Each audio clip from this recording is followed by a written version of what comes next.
caucus. Yeah, I mean, I think that's the darndest thing that we've seen now. All the conservatives who didn't want him to be Speaker in the first place, who don't really like him or trust him, are the ones singing his praises because he's taking this hardline approach.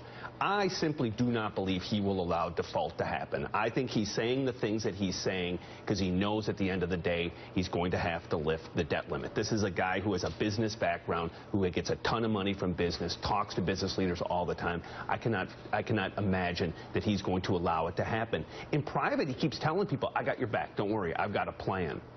And everybody else walks up, they're like, nobody believes him that he has a plan. They're just hoping that some kind of idea materializes between now and catastrophe that gives him a plan to be had. And there's not an obvious one out there, folks. So, but we've seen this a million times. Yep.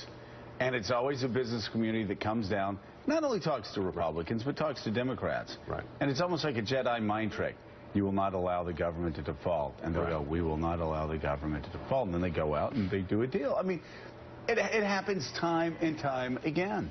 Well, the only thing that's different is I think the Republican Party used to be much more responsive to big business. Now they're much more responsive to the grassroots. So I think a lot of rank-and-file members. If John Boehner, I don't care what Wall Street wants, but John Boehner does. If Jamie Dimon goes to John Boehner and says, listen, you need to have a clean up or down vote. I'm not asking you to vote. You can even vote against it. Just put a clean up or down vote on the floor. John Boehner's not going to say no to that.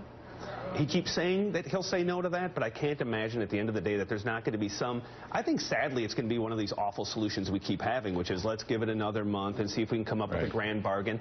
There's no grand bargain to be had. I mean, I can't emphasize that enough. A grand bargain was plausible last December when you didn't have that tax increase already kicking in. Remember, there were going to be tax increases no matter what. So there was actually leverage. There was some capacity to get Republicans to accept tax increases to get the entitlement reform. It doesn't exist anymore. Republicans are not going to raise taxes to get entitlement reform. They're not going to raise taxes to get rid of the defense funds that are held in sequestration. So there's not a big grand bargain to be had other than, I think, right now in John Boehner's dreams.